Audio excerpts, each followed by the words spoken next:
A lovely whatever day you're watching this. So, doing a little bit of a show this evening, and it'll be even shorter if this thing doesn't want to cooperate because now everything's got a flipping sense of humor. Is the rig working now?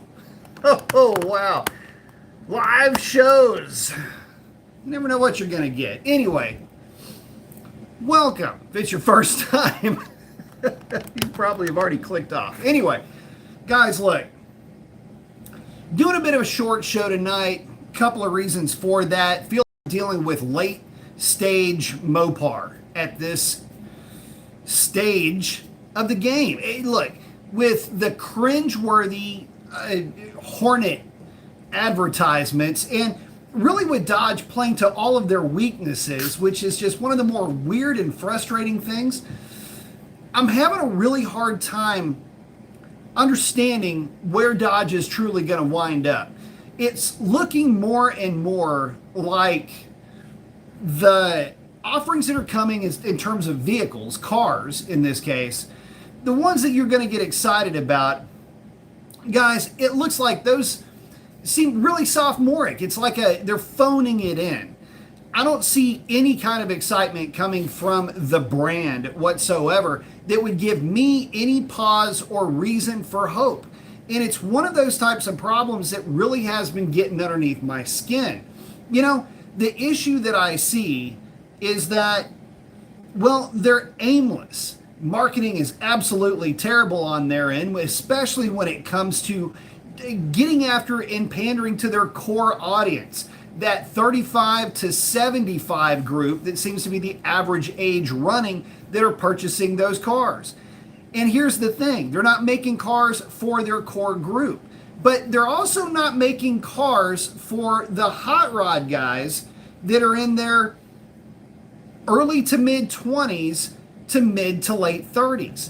There's no youth-oriented vehicle at all coming from Dodge. And that's supposed to be the youth brand. It's supposed to be the hot rod brand. But all it is, well, the Hornet, for whatever reason, that vehicle cannot seem to gain any altitude in terms of acceptance. And then there's the Durango, right? There's the Durango's cool, right? But is the Durango going away? Is it even still going to have a V8? No? Okay. Damn. Well, then you've got you don't have any cars and you don't have any little hot rod cars. Well, what the hell do you have? There's nothing left of the brand. And if there's a vehicle that's out there that I'm forgetting, so's the rest of the buying public. In fact, the rest of the buying public looks as though they've already forgotten about this brand. But more to the point, nobody seems to be overwhelmingly enthusiastic about the new Charger. And that's weird. Well, I mean, take aside the fact that the images that we've seen of that car are not flattering. Like, they are walk of shame not flattering, right? That's really what I'm seeing with it. It literally looks like, oh shit, I got to put myself together. The parents are coming over. Or, oh my God, I've got to get myself put together. I do have to go to work today. You know, it's like you've rolled up to your place at just late enough, right? Like you just got home, but it's 3:30 in the morning. We're talking sketch level maximum at this point. And then you're going, oh, damn, I misread my schedule. I got to open the shop tomorrow. Holy freaking moly, what you're going to look like rolling in, right? That's what that car reminds me of, except it reminds me of the person. It's almost like the designated driver that got home too late. Like, oh my God, I can't believe I went out last night. Yeah, I'm the designated driver, but I'm completely shot. Like, it's a poor look, but you didn't do anything wrong. You didn't get yourself into any trouble. You were doing all the good that you could, and that's what that car is trying to do. It's got all the power, but it just doesn't look right. And what is with the gap in between the tire and the fender on the front of that thing, the car that we keep seeing? it's just not attractive. But anyway, that's what Dodge reminds me of. They're missing the boat completely. They're not capturing their core audience of, and again, that 45 to 75 year old that's going to buy that hot rod, and because there's no nostalgia there. Which, by the way, that currency, the nostalgia bait, has pretty well, you gotta admit, has worn its welcome clean out, right? But it's not just that. They're not capturing a youth market. There's nothing there for anybody young to grasp a hold of, not yet. And because they're pairing up the Charger with not only an internal combustion engine, which is kind of cool, but with that EV, I'm just not feeling it. I'm not there. So when we start to talk about the why behind this, a lot of the peers say, well, because it doesn't have a V8. Guys, I'm not buying the argument. You know me, I'm an equal opportunity power plant enthusiast. And that encompasses everything. 6-cylinder, 8-cylinder, 10-cylinder, 12-cylinder, EVs. I like them all, 4-cylinders especially. So I like all of these different powertrains. They all have their place and they all have their utility. And I hate the gatekeeping and all the other stuff that comes with each and every specific one of those, because they all have their weaknesses, they all have their shortcomings, and that's how it is. There is no superior. It's like a big game of rock, paper, scissors when it comes to that. So I won't buy the argument, although I will question the durability and the logic behind some of these things sometimes. And I will get a little bit miffed because I'll drive my F-150 with the Coyote V8 and be mesmerized by the power delivery that thing has. The fact that it will run mid-13s in really crap weather will give any standard output Hurricane 6 truck all it can deal with and then some. And I'm even saying throw in a 392 geared rig, not just the 355 that I drove. Only because where was our 5.2 or 5.5 liter V8, right? That's what we were promised. Or hold on, rephrase. That's what the rumor was going all the way back to 2017, when we knew that the Demon was going to be the outro for the LX platform vehicles, right? Remember that? But then the thing just kept getting stays of execution. I knew something was up then. We're going to keep it going until 2019. We're going to keep it going until 2021. And the hits just kept on coming, boys. And so they just kept this thing on some level of life support. I don't know what the deal was there. They couldn't find a platform that would work with that V8 that I would love to have. If Butts, Candies, Nuts, Uncle had a package, she'd be my Aunt Tranny. I don't know. You see where I'm going with this, though. If Dodge would have made that 5.2 or 5.5 Coyote equivalent engine, you would be looking at a horsepower race for the V8s, but also an efficiency race between the two. It's already been proven that the Coyote gets better fuel economy numbers than the Hurricane does. So you'd have a better fuel economy number. You'd have as much horsepower as you could ever want out of one of those things. 450 and 450 would be nothing out of a 5.5 liter dual overhead cam Coyote equivalent.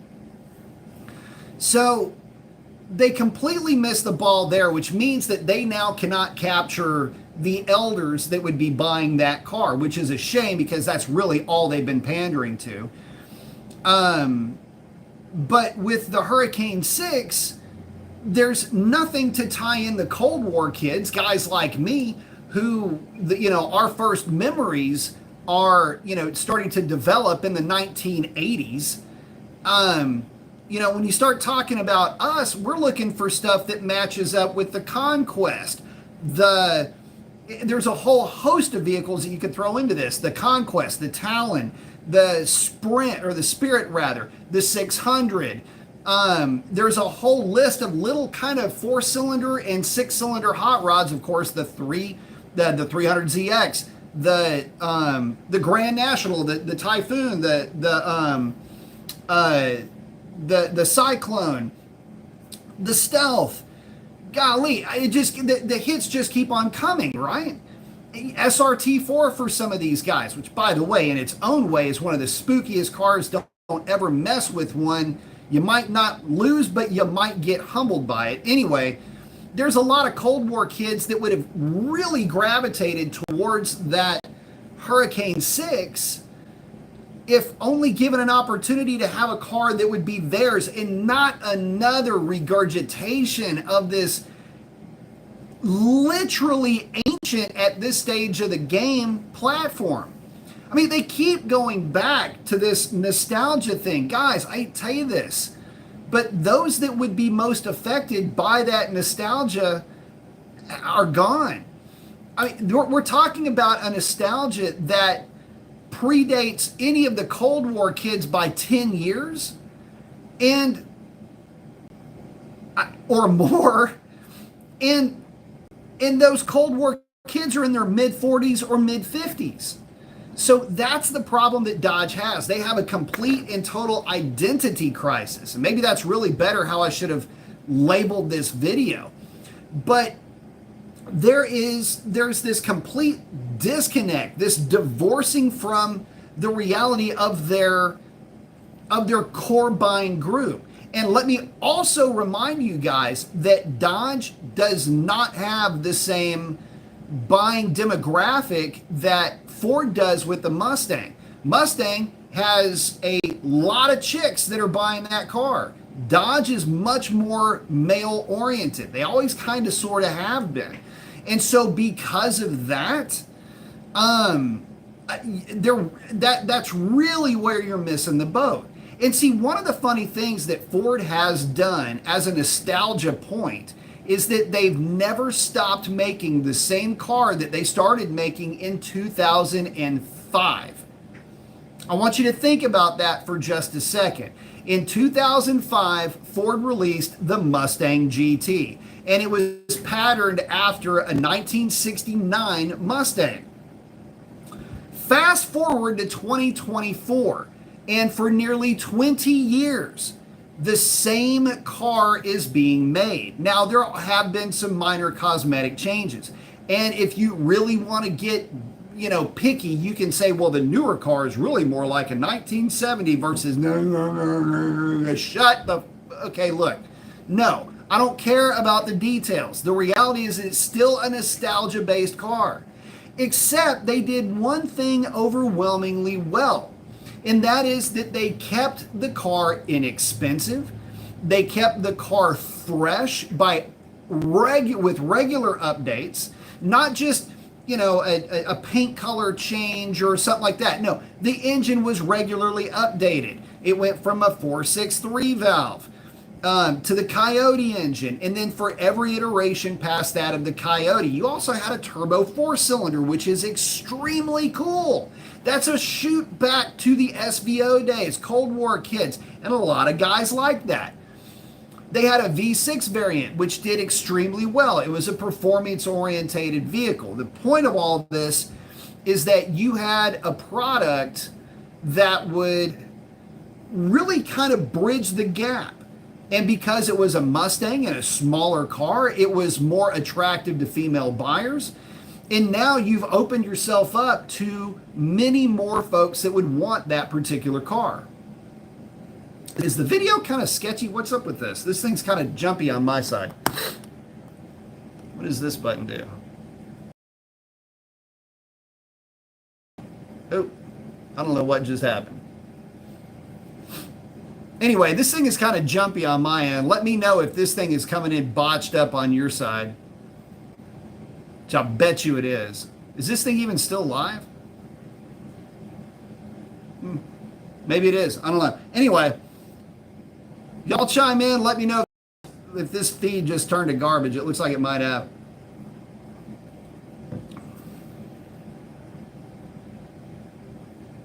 All right, looks like we're back. This looks like a little bit better. Okay, so anyway, getting back to it, if we had, again, that whole if thing, right? But the point is that we never got our, okay, Mark's saying you can hear the audio good. Okay, excellent.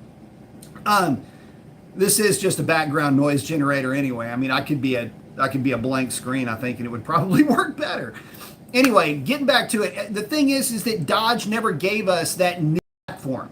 Again, in 2017, 2018 was the outro year. Then it went to 19, and you know the rest of the story. But since we never got our dual overhead cam V8, and since we never got an opportunity to see a new iteration of that vehicle, we're left with the product that we have. And plus, when you start to put the when you start to put inline six turbos into vehicles that are patterned and styled after nostalgia cars, which I'm sorry, but from what I've seen, the new Charger still kind of is. It's a swing and a miss. You know what? Worse than that, it's not a swing and a miss. It's foul ball. It's like you crushed a foul ball into the upper decks. And that's the problem with this. And listen, let's say that they keep hitting that same foul ball, right? I mean, it's baseball season. Let's talk a little bit of a scenario. So swing and a miss means that you gave it a shot, but you're way off the mark. The problem is that the power plant, good. We haven't seen a final rendition of the body, but let's say it ends up looking great. Phenomenal, but you can't put the two together. This is not peanut butter and jelly. But let's say you hit a foul ball. Problem with foul balls is that, well, at some point they don't count anymore. They don't count as a strike. And so when you hit foul balls as an automotive manufacturer, you've only been given 2 shots.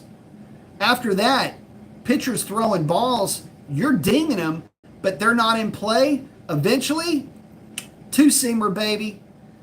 You're going to get a little leg music out of that pitcher. He's going to bury your ass and put you on a base. Because at some point, you're done. At some point, people are going to stop wanting to deal with you. You know, if everything that the consumer is trying to give you is getting punted off and out of play in terms of, you know, the feedback and everything else, that's the pitcher, the consumer. We are the pitcher here.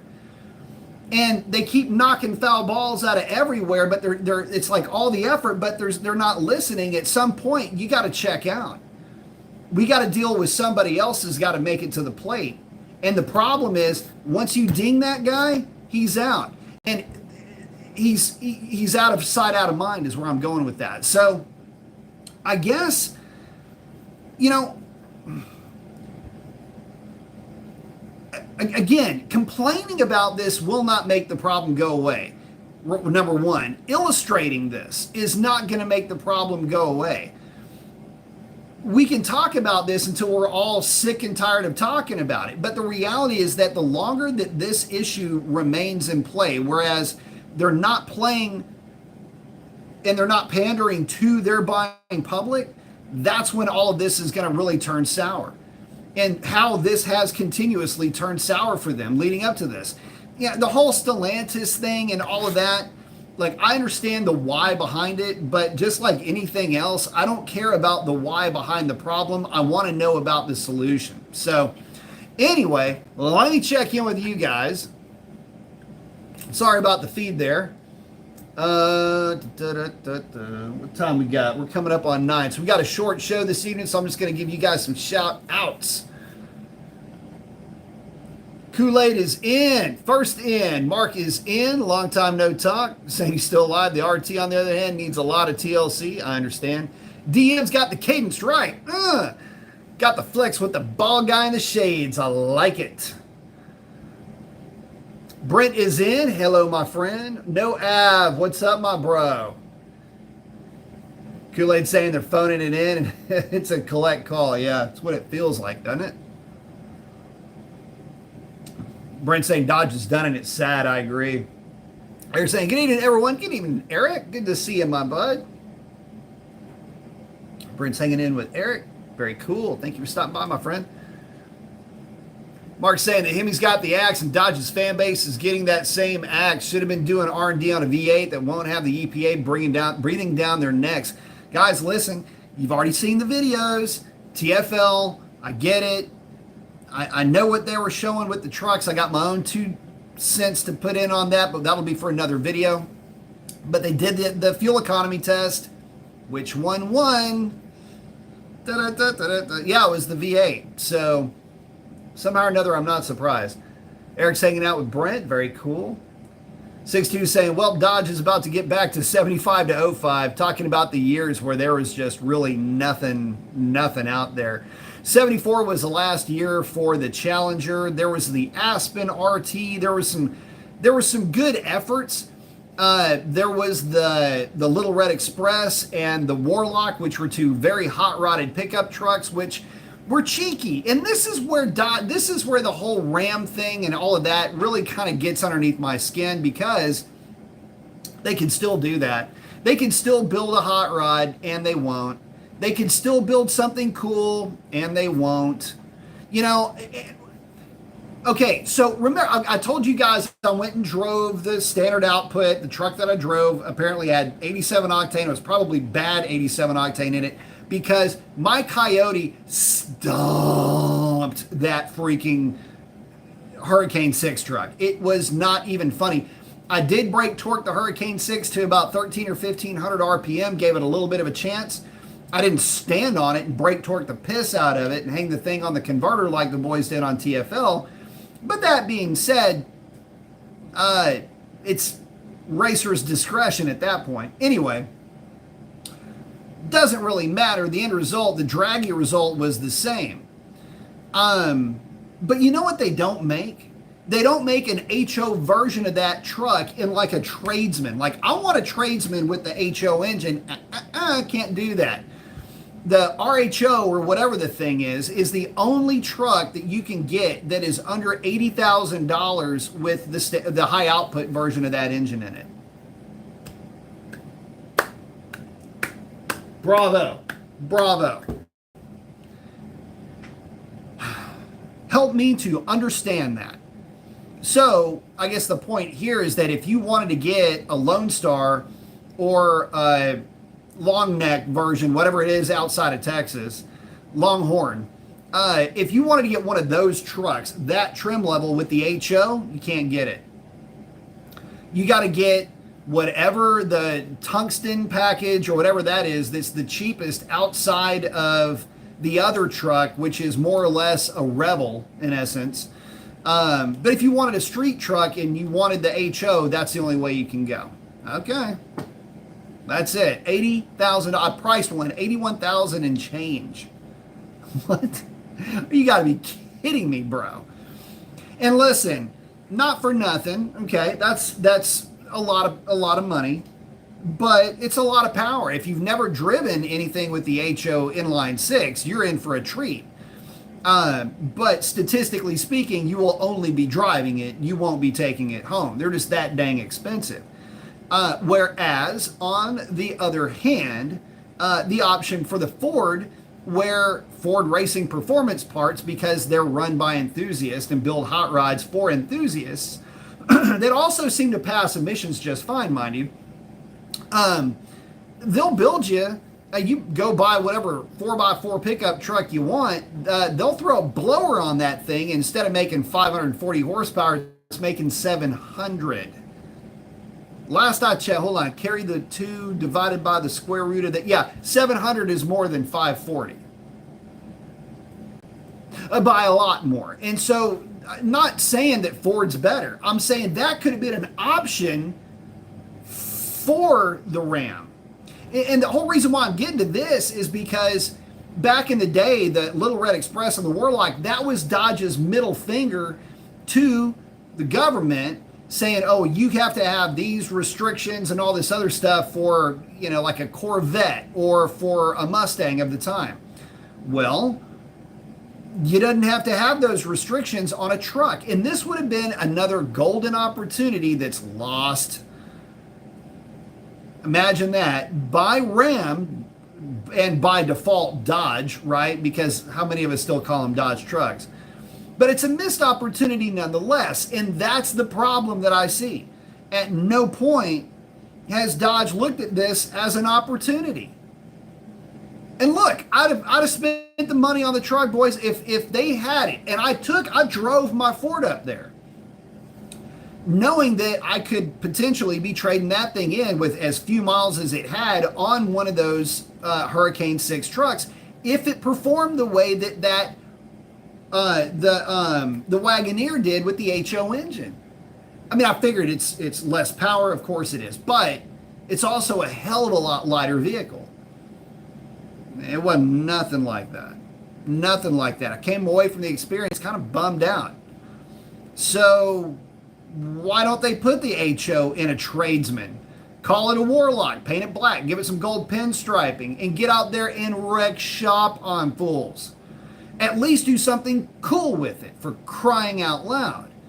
Because there's nothing cool coming from the brand right now. It's supposed to be the cool kid brand, and it is not right now. It is absolutely embarrassing. Anyway, Raisin Brand, thank you very much. I appreciate that. Brent, also, thank you very much as well, saying people are giving up on the 170. Racer X is building something else already. He won't be the first or the last. 890 stock will not hit anytime soon. So Brent, I have to agree with that. And yeah, Racer X is in the process of putting something else together. But I got to tell you, the Demon 170, for me is on a completely different level of frustrating. The reason why I say it like that is because the Demon 170 technology, it's not like it's brand new technology to have E85 in a Hellcat. I mean, we've been doing it in the aftermarket for forever, but it's not the flex fuel. In other words, it's not a flexible fuel system in which fuels that it can manage. But that technology needs to waterfall for those guys.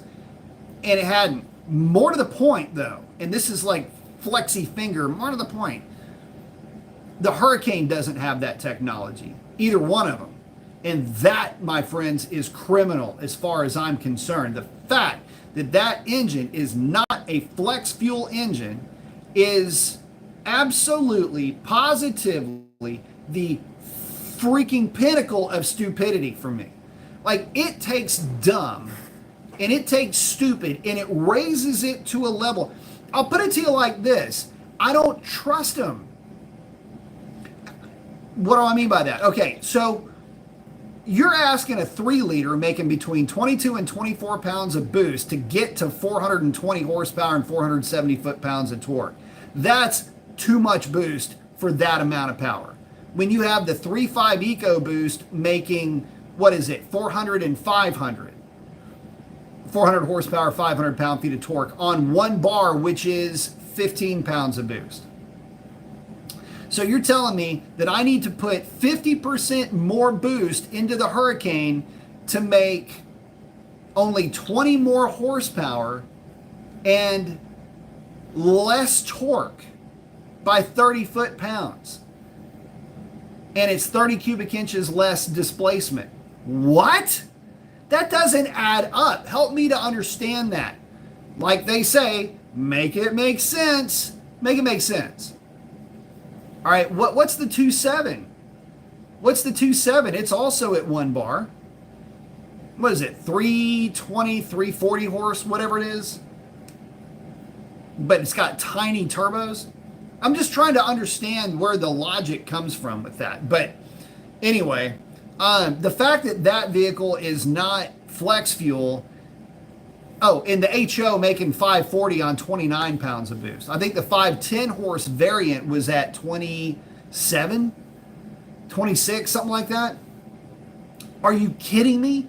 That's functionally speaking a 2-bar engine, which, if you're unfamiliar with what that phrase means, it means that you're using a boost level and a boost number that is typically reserved for race car stuff.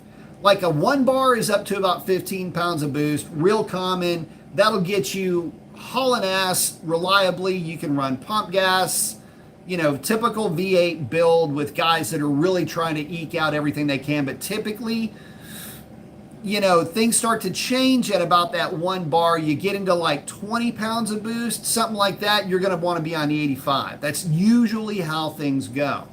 These engines are trying to get it done on crazy boost numbers on like funky pump gas, at least for the standard output. And they run like piss on those cheaper fuels. At least my experience was like that. So, but as far, yeah, 890 stock, I know that there's guys that claim stock, okay? They're not stock. More to the point, they're not as delivered. They can be stock in a whole lot of ways, but they're not as delivered. And, you know, I'll use myself as an example. Myself and Jim Mopar own or have owned national or world record status with stock 93 octane Hellcat stock boost. But you notice we're not coming to the party as delivered. It's just stock. In other words, the engine's not cracked open. There's no funky business going on anywhere else. It's just parts bin stuff and a tune, basically. So yeah, it's stock, but not as delivered. The way that the Demon 170 and for, you know, not for nothing, but the old Outro, you know, the old OG Demon was, the OG Demon ran a 965 as delivered single seat.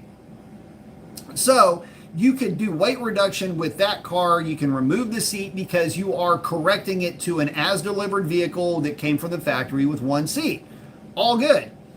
But nobody ever did it. Ray was the only one to get close early on, and I helped set that car up for that. And yeah, ran a 978 was the best pass, and on the stock Nittos had the best 60 foot. So yeah, had a little bit of something to crow about. But I guess the point that I'm making here is that that car did not run a 60 in crazy air. And this Demon 170, yeah, there's guys that have taken a lot of weight out of them. They've done some wheel swaps, and they've done a lot of things like that to get the car in a much more favorable position. And yeah, some of them had gone in the 8s, but it's not the same as delivered. And I'm sorry, but it doesn't count. None of these guys are running those numbers in an as delivered car. And they're not going to. It's just not going to be the way it's going to work out. But Brent, thank you so very much. And raising me, I appreciate that. I'm hopefully I didn't miss a question. Okay, here you go. Got your question here. Okay, so for my 22 wide body scat shaker, which of your cams would I suggest? Looking for the most streetable and the same time the most rowdy. My scat's not a daily driver, mostly weekend and drags.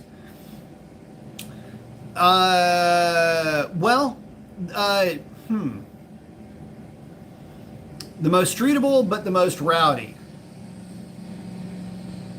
That one would be, there is, I have a cam called, it's a high roller grind, that would work out. In fact, I've got a revised version of that cam. Who got that cam? I can't remember the last person that got that one. There was another one of those. Anyway, high roller is a really good one. Made a lot of power, but as far as, it all depends on what you're looking for. So if you want something that is going to be in the just rowdy enough to have fun with, on the intake side, look for a lobe that's somewhere around 224 degrees. Somewhere between 224 and 226. Don't go past 226 though. And if you want something that's going, and on the exhaust side, like 232, that's kind of like within the noise of what all the custom grind camshafts look like. Now, you can go a different route. You can, lobe separation angle. I 112, 113. You don't want it to be too tight because you don't want too much overlap. These cars don't really do that well with that. They can be a little bit jerky. So a little bit wider LSA, like a 113 or a 114, will help that a little bit. And you'll make plenty of power. So really anything in that range would be what I would look for. Don't forget 080 push rods. Don't forget your 15, 16 springs. I'd like to see something with that cam, you know, in that range, somewhere around 420-ish pounds over the nose. Installed at 1080, or I'm sorry, installed at 180, somewhere around like 100. I don't care really. 145, frankly, is a good number there. But the push rods are going to be the big one because you got funky valve train geometry and you got a lot of weight that you're dealing with in there too. So that's why Hemis were bad for a while. Guys were trying to get away with stock push rods, and the problem is that they would bend if you tried to spin them too high. That cam profile, by the way, is going to sign off at about 6,500 RPM. So it's not going to be outside the range of what the stock intake manifold will work with. Don't try to run a different intake manifold because that cam's going to really want to spool up after that. Stand key tie bars and collars are always recommended. They're not very expensive. You're going to have everything apart anyway, so go ahead and install them. And don't forget your collars are set at 5 thousandths away from the rocker. What else? The regular non-MDS lifter, also known as a Hellcat lifter, is perfectly fine for that as well. So hopefully that helps you. Anything in that range will be both the only cam I would recommend and the max that I would recommend for the street. Because there's nothing more annoying. Oh, and as far as exhaust goes, Cook's long tube headers. Don't go cheap on the headers. And for the love of all that is holy, do not straight pipe that thing. It'll sound like absolute ass. At least throw a set of MagnaFlow mufflers on the thing. Or throw long tubes on it and keep the stock exhaust, which I would recommend just because it sounds really tight. It sounds like, yeah, that's the thing right there. That's what you're looking for. So, and then what else? Let me think. Oh, intake center line. Don't let anybody, don't install. Oh, you're going to have to lock it out. So just know that. Intake center line, you're going to want to be somewhere around 109. Don't try to cheat it up if you're going to try to make a bigger horsepower number. Some guys will, when they grind a cam, they'll try to put it in at like 111 degrees. And that'll be like 2 or 3 degrees advanced depending on what your LSA is. I don't recommend it because it softens up the cam a little bit, and it sometimes can have the net effect of table-topping power if you're running the stock intake manifold. And that's something that you don't necessarily want. The stock cam does that anyway. And what I mean by tabletop is, from your point of view, you'll have power come up, and then it'll fall off, and it'll just seems like it just keeps going forever and ever and ever. That's not a good thing. People go, oh, look how long it carries power for. No, it's running out of one of 3 things. Well, 4 things. It's either running out of exhaust flow, which is doubtful, head flow, which is improbable, intake manifold flow, which is more than likely it, and then the camshaft. It's just anytime you see something not have a natural arc over it, it just tries to keep carrying power. That's typically what's going on, unless you have variable cam and you've literally got to the peak max efficiency and you start to rock everything back, and that'll help to give you what's known as over rev. Over rev is just there to help carry power through the back end of the traps. That's it. It'll allow you to step up your shift points as you're going down the track. But the reality is that if you are table-topping horsepower, y'all know the formula. It means you're hemorrhaging torque on the back end. hopefully that helps. Anyway, answers maybe a question. Oh, hang on a second. Mark, thank you very much. Saying, got to hit the sack. I'll try to catch the next stream. Thank you, Mark. I appreciate that, brother. Pitch Black. Pitch Black's asking if I rebuild. Thank you very much, by the way. If I rebuild my 392 and forge the whole thing, is it easier to stay with the stock displacement for tuning or go as big as possible with a stroker if I'm possibly in the future going to go boost? Good question. Let me give you my experience with this. So if you plan on going boost later, displacement is irrelevant. This is something that a lot of folks, so yes and no. The displacement can sometimes just mean more as in terms of problems. But here's how I would address this. If I am going to have an engine completely torn apart, what I would at least do is, and it's in the budget, I would go at least 10 over with the pistons and make sure everything is clean there. I would probably go with, this is where things get weird. It doesn't matter. The displacement thing's not going to, you're still going to be retuning this thing. You're going to have different cams in the thing. So displacement does not help at all for tuning. In this case, because you're going to be tuning for the cam and the intake manifold if you went with a different intake manifold, right? So it's a completely different engine anyway. For the street, a combination that I happen to like is the Edelbrock intake, which is still a bit of a long runner intake manifold, but if you can afford it, get it extrude honed, maybe, or at least cleaned up just take a look at the runners, and if they're really funky, maybe get them cleaned up, or at least cleaned up to match the cylinder heads. Not necessarily mandatory, but that intake, along with the cam that's basically like a 236, 240 with a tight LSA, like 112 LSA, can be rowdy as hell if you decided to go with like a 430 cubic inch engine. The problem with all of that, though, is that now if you ever decide you want to go boost, you're going to need to run an F1 with a race intercooler to feed this thing. I mean, a D1 Pro Charger will still get you there, but a positive displacement supercharger is going to be more of a liability with this engine than it will be a help, because now you've got to have a positive displacement compressor that's going to have to deal with a cam with more overlap, which is already taxing it. Plus, you're going to have to feed a larger displacement, which means you've got to spin the hell out of that positive displacement supercharger, which can create more heat. One of the areas that used to frustrate me was 426s with Whipple superchargers. For whatever reason at the time, I know that combination was always bothersome.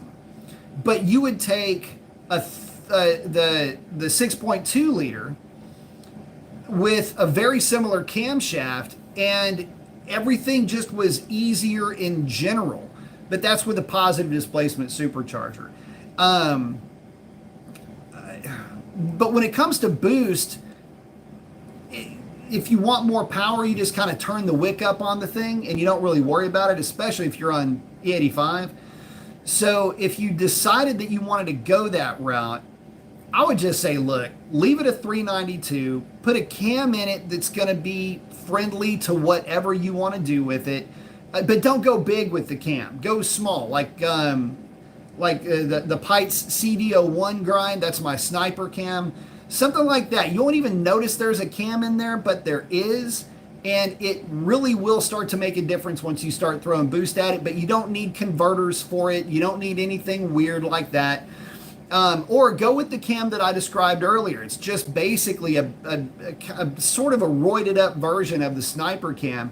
And you get a little bit more duration on the intake and exhaust side. In some cases, if you wanted it, a little bit tighter LSA, although I don't really recommend it. Like going super tight, but if you're going to go with a Pro Charger, well, then I would say, yeah, tighten it up, because that Pro Charger is going to want to drag horsepower way out the deep end with that thing. And a camshaft with a tighter LSA will build better mid-range and allow the compressor to just drag power out. So there's that. So there's different ways to get to the same end. But if it's primarily a street car, I will be honest with you, until you get into like the 440s and the 454s, the 458 I think is the biggest one I've seen. Like say 450 flat or 440, that's really where you're going to notice a torque bump, because you're going from roughly 400 cubic inches, 392. Look, if I gave you $392, you'd tell people I gave you 400, right? So you basically got a 400 cubic inch engine and bumping it 426. That's 5%, right? So it's not a lot. And what you're gaining there is really more cam and intake flow and everything else if you went with the Edelbrock and a slightly bigger cam anyway. So again, it's just, which is going to work best. And it really does depend on what your final goals are for that engine too. If you're saying, look, no, I'm going forged because I'm going boosted, which would be what I would assume here. Then again, displacement, it doesn't matter, because you just put more pulley on it, feed it E85, and it doesn't care. I mean, you put a D1 with a race intercooler on it, spin the thing up to, 12 or 13, 14 pounds of boost, and it's going to make a ton of power. So at that point, it's not the engine that you're worried about. You're worried about the transmission being able to hold it if you're ever going to run any kind of sticky tire. So you see what I'm saying? Like with the 392 cars, it really does turn into a balancing act. Like, oh man, I can build more, but then you're overloading the transmission, and so you got to kind of bring things back a little bit. And the right balance, if I'm being perfectly honest, would be a 392 with like the CD01 grind in it, stock intake manifold, and then hit that with about 7 or 8 pounds of boost on a forged rotating assembly, and you won't hurt anything in the engine. You'll have all the fuel system to go along with it, because that's kind of a given. But and if you keep it on stock rubber, or maybe like those Falcon FK 510s, which are really good tires, by the way, keep it on those tires, and it'll hook fine on the street, but it'll still be, lively. I'm not saying hook like dead hook. I mean, it'll hook better than any of the other street-oriented tires, and they're cheap. But it'll be a really good overall street car, if you will. So, and it'll be durable. Go that route, and you'll be good. If you want more than that, like legit, you're saying, look, I want way more than that.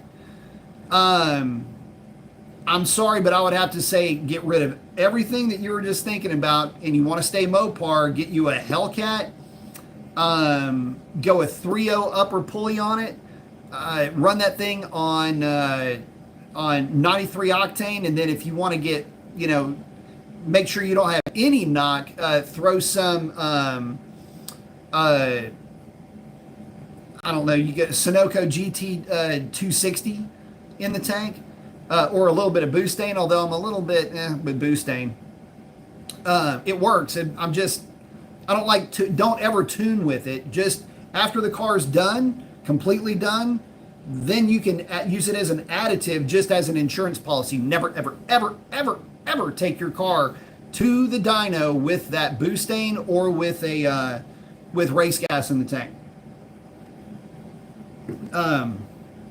The reason for that, not to get way off topic here, but the reason for that, the tuner's going to go, oh, I don't have any knock. This timing looks good. And then you get a bad tank of 93 octane and poof goes the motor. And just saying, it happens. And a lot of times guys will put the race gas in the car saying, I want to see what it'll make on race gas on the dyno. No, you don't. You don't. You don't. How much more? 5.5 horsepower. How about that? You don't ever want to get into that part of the chat. But anyway, but hopefully that answers the question, my friend. It's and also to that point, if you do decide to go boost at some point, man, for the sake of your sanity, don't get greedy with boost. Keep the thing hovering. If you built it, it's forged. You got a fuel system for it. Don't get greedy with it, because the problem is that combination will keep making boost until stuff just breaks. And I'm not talking about the engine again. I'm talking about transmission stuff. Brent, thank you, my friend. Again, say it's hard to mod the 5.7, 6.1, and 6.4. Very, very expensive for not a lot of gains, or should I say power for dollar value? Well, there is that. And it's weird because the 5.7, you can take it to a fun point. And this is the thing, it's okay to modify something for the sake of modification. Like if you have a 5.7 car and you decided you wanted to put long tubes on it and a supercharger, that's okay. As long as you're not out trying to win races. And I don't mean like you're not competitively racing the thing. You're just out playing around, with your boys and picking on Mustangs or something like that. Then yeah, absolutely do it. Same goes for the 392, but the problem is that the 392 cars suffer the most, mainly because of the transmission that they have. You are limited by what that transmission will hold in terms of power. So with the right tune, even a stock rotating assembly is cake to make 550 to the rear wheels on a Mustang dyno, which is a ton of power. I mean, that's 125 more horsepower to the rear tires, which is a good gain. It's a fun, good gain on the street. Problem is, you're eerily close to the actual, real, honest-to-goodness limits of what an HP70 transmission can manage. So you're right, and it's not only value for dollar, and the same goes for the NAG 1, but you're right, it's not only value for dollar, but it's also risk versus reward. I got to tell you this too. It will be faster, but it may not necessarily feel faster. And that's really the other side to this, is that, yeah, technically on paper it makes more power, but it doesn't really always feel like it makes more power. I'll put it to you like this. I put together a combination for a guy that all he wanted to do was make 700 horsepower to the rear tires. And he did it on race gas. We did that for him. It's a 392 car. Had a forged rotating assembly, but everything else on the top of the thing was stock except the camshaft. And I put a camshaft together that was basically just there to literally evacuate the cylinder. It was a good cam to do exactly what the guy wanted. His goal was 700 to the rear wheels. I think he wanted to make 700 to the rear wheels on a DynoJet dyno. We made 705 on the money, like we got it literally buried on race gas. And neat little car. But the problem with this thing is that it was the I don't even like saying this, man. God, this is it was the slowest 700 horsepower to the rear tires car that you could ever possibly imagine driving. That's not to say that it was slow. It wasn't slow at all. I mean, I did an orientation ride with the guy. I was like, look, you're going to have to get used to how this thing accelerates. It's a completely different animal from what you're used to. And I'm driving it and I'm thinking, I know what the power is that this thing made. And I'm still like, it didn't have the hit. You know what I mean? So this is a cautionary tale, and this is why it's not that I don't like helping coach guys through putting 392 combinations together. I do. In fact, you can make 392s actually pretty nasty in roll racing, provided that you do enough work to them. and spend enough money on them. That's the other thing, but that gets into the value proposition, right? But you can make one of those things pretty sick, but it ends up taking up so much money, and you could have been there so much less expensively and so much more easily with other platforms. So, but yeah, Brent, I 100% agree with your take, my friend. I'm hoping that I'm able to get to you guys. I do have to cut it short. We're coming up on an hour, guys. So let's see. I'm gonna scroll kind of backwards here. Hard Rock, do not put a different throttle body on your car. You will not benefit from it. Active exhaust delete, would it make a difference? No, it just makes it loud.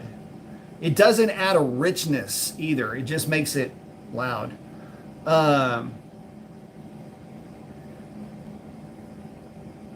Jason looks like he has a cam question. Two quick questions for the Ram. What would be best gear ratio for daily driving, but also roll race? Also have 224, 234, 112, 602 cam originally for a 2017 Charger. Would that work for a 21 Ram? So yes, if it's a 2017 Charger, that means it would not be an MDS delete type car, which means it couldn't have a manual transmission. So yes, that would be fine. Not that it would matter because you're using anyway. This is how my brain thinks. Yeah, it would be fine because the Gen 3 Hemis are all basically the same. 224, 234 on a 112 would be it's a healthy little cam. And again, that's about the limit that I would run on the street, if I'm being honest.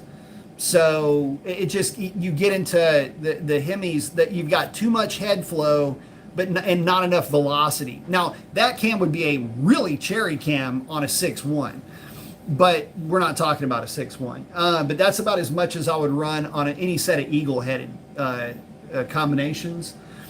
And as far as what would be the best gear ratio for daily driving, but also roll race for the Ram, I like 355s, but if you've got that cam in it, you're probably going to maybe want to go to a 392 because you're going to be extending the rev range of that engine, depending on what intake manifold you decide to run with that. If you're going to put that on your truck, put a 6.4 truck intake on it along with that cam. I would not try to run the factory truck intake manifold with that cam.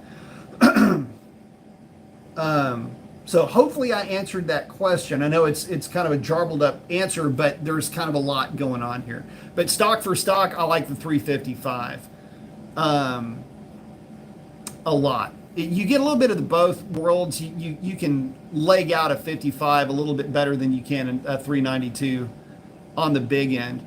But 392 is good too, and none of them are bad. I like the way that the 55 felt when I was on it.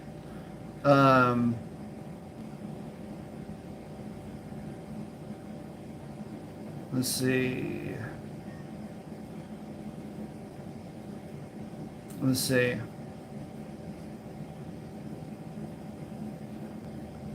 Wait, hold up. Eric's saying Demon 170 with a cracked block. My gosh. That's brutal. But hopefully, guys, I was able to answer your questions. Again, we're coming up on an hour. It's going to be a bit of a short show this evening. Want to send shout outs real quick. Bear with me here just a second, guys. Brent, thank you very much. Raisin Brand checking in with the super chats, guys. I really appreciate it. Again, Mark, bro, thank you so much for the contribution to the cause. Pitch Black, my man, thank you very much. Hopefully I answered that question, man. I know there's a lot, and I know that it's a lot to take in. It's almost one of those things where you've got to go back and like listen to it again and just know the intent. This is all coming from experience. I don't want to steer you wrong. And I want to make sure that you're getting the most bang for your buck too. So I think that I've, in some cases, I've saved people more money just by telling them, no, don't do that, Dan. It won't work. Or saying, look, You know, up to a certain point, I'll agree with modifications, but after that, it's like you go way past that point of marginal utility, and it starts to become you're doing more harm to the vehicle than good at that point. Again, Brent, again, thank you, brother. And with that, guys, I do have to wrap it up. But listen, appreciate all y'all so very much. Would not do this without you. Love each and every one of y'all. Guys, listen, get out there and do something cool for somebody. Chances are they need it way more than you know. And with that, fellas, that's a wrap. We will catch y'all on the next one. Thanks again, guys.